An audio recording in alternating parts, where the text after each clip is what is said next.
नमस्कार साथियों, मैं हूं Pramod Kumar Kandwal intensive spiritual path से। मनुष्य के जीवन का परम लक्ष्य ईश्वर की अनुभूति करना है। अब प्रश्न यह उठता है कि इस परम लक्ष्य की ओर कौन अग्रसर होता है? वह व्यक्ति जो अंतरात्मा की पुकार को सुनता है, जो अपने अंदर अंतर्द्वंद को महसूस करता है। जब तक हमें अपने अंदर अंतर्द्वंद का अनुभव नहीं होता, तब तक हम ईश्वर की अनुभूति नहीं कर सकते। यानी जब तक उच्च जीवन जीने के लिए प्रेरित करने वाली और पतन की ओर ले जाने वाली प्रवृत्तियों में संघर्ष नहीं होता, तब तक हमें परम पिता परमात्मा की ओर जो विकसित अवस्था हमें प्राप्त होनी है वह नहीं होती।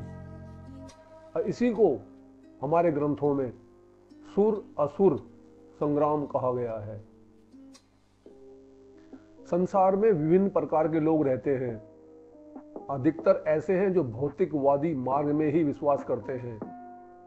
वह परम लक्ष्य की ओर बिल्कुल ध्यान नहीं देते, इसलिए उनके अंदर अंतर्द्वंद भी नहीं होता। वह जब तक अपने अंदर अंतर्द्वंद की अनुभूति करना आरंभ नहीं करते, तब तक उनके लिए कोई आशा नहीं है।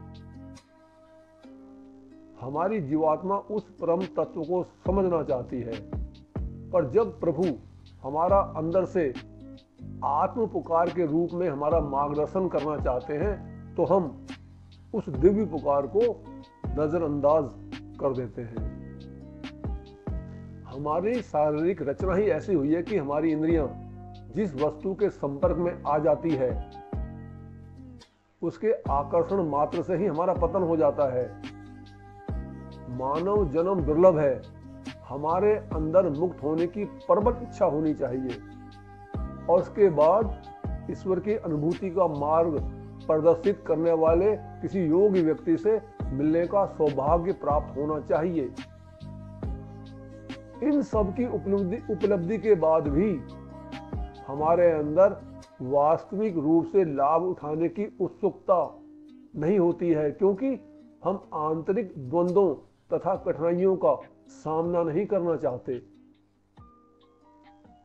किसी भी धर्म ग्रंथ में यह नहीं कहा गया है कि मानव जीवन का उद्देश्य विवाह करना, संतान उत्पन्न करना, धन एकत्र करना, ऐसो आराम करना है। यह भी नहीं कहा गया है कि घर छोड़कर संन्यास धारण कर लेना चाहिए। परंतु यह बार बार लिखा गया है, यह बार बार कहा गया है कि मनुष्य को इसी जीवन में ही परम पिता परमात्मा की अनुभूति करके हमेशा हमेशा के लिए आनंदित हो जाना चाहिए। हमारे में से अधिकांश व्यक्ति बहिर्मुखी हैं और कोई भी बहिर्मुखी व्यक्ति ईश्वर को प्राप्त नहीं कर सकता। बाहरी जगत में मन के विचरण करने की प्रवृत्ति को हमें समाप्त करने का प्रयास करना चाहिए। मन को अपने भीतर के आयाम से बाहर जाने से रोकना, अंदर ही ठहरना सिखाना तथा परमेश्वर के चरणान विंद में लगाना चाहिए।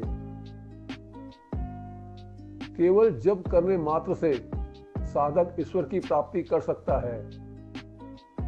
यह ईश्वर का नाम परम पिता परमात्मा के दरवाजे की मास्टर चाबी है। मंत्र में अद्भुत शक्ति निहित होती है।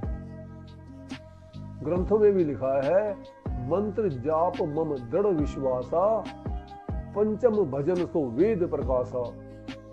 यानी जो मंत्र को मेरे ऊपर पूरा विश्वास रखकर जपता है, तो उसे ईश्वर की प्राप्ति अवश्य होती है। मंत्र को केवल अक्षर या वर्ण की भांति ग्रहण नहीं करना चाहिए, बल्कि इन शब्दों को ही परमात्मा का स्वरूप समझना होता है। मंत्र की शक्ति अत्यंत रहस्यमय होती है। यह हमारे भीतर ही भीतर क्रांतिकारी कार्य कर देती है। जब हम नाम की पुनरावृत्ति के साथ साथ गुरु द्वारा बताए गए अर्थ को भी धारण करते हैं, तब विकास अत्यंत तेजी से होता है। यदि शुरू में मंत्र की पुनरावृत्ति में कोई रुचि नहीं हो रही, फिर भी हमें उसे जपते रहना चाहिए। फिर बाद में हमें ज्ञान होगा कि ईश्वर का यह नाम कितना मीठा तथा अमृतमय है, कितना क्रांतिकारी है। यदि हम शुरू में मंत्र को अंधविश्वास की तरह जपें तो भी कोई समस्या नहीं। कुछ समय के बाद यह अपना असर दिखाना शुरू कर देता है। भगवान कितने दयालु हैं, इस बात का अंदाजा इसी बात से लगाया जा सकता है कि वह लाखों करोड़ों साल से हमें भीतर ही भीतर अपने लक्ष्य को प्राप्त कर लेने के लिए आवाज लगा रहे हैं, मगर हम नहीं सुनते। मगर जब एक डाकू हमारे घर के बाहर आकर हमें आवाज लगाता है तो हम तुरंत बाहर आकर वैसा ही करते जैसा वह कहता है।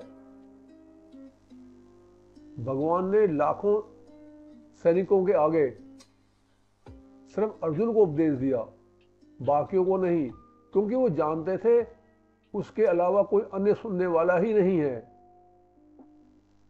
भगवान सभी प्राणियों के हृदय में रहते हैं, उनके बिना कोई भी प्राणी या पदार्थ पैदा हो ही नहीं सकता। वे सबके भीतर विद्यमान हैं, पर तब तक कोई कार्य नहीं करते जब तक कोई व्यक्ति पहल नहीं करता। गाय के भीतर रहने वाला दूध, घी, मक्खन गाय के काम नहीं आता। जब कोई दूसरा गाय को दोहता है तभी वह काम में आता है। ऐसे ही जब हम भगवान से प्रार्थना करते हैं तभी वे हमारे काम आते हैं। सभी कार्य यदि भगवान स्वयं ही करने लगे तो हमारे संतों की, ग्रंथों की, माता पिता की तथा गुरुजनों की सभी शिक्षा और उनका प्रयास व्यर्थ हो जाएगा। भगवान भीतर हैं हमारे, हम काम में लाते नहीं। अरबों डॉलर का ड्राफ्ट हाथ में बैंक से भुलवाते नहीं। यदि आपको संदेश ज्ञान हुआ था, थोड़ा उपयोगी लगता है तो आप चैनल को सब्सक्राइब कर, वीडियो को लाइक, कमेंट, शेयर भी कर सकते हैं, ताकि रिलीज होने वाली सभी वीडियो का आपको मिलता रहे। गुरु भगवान सबका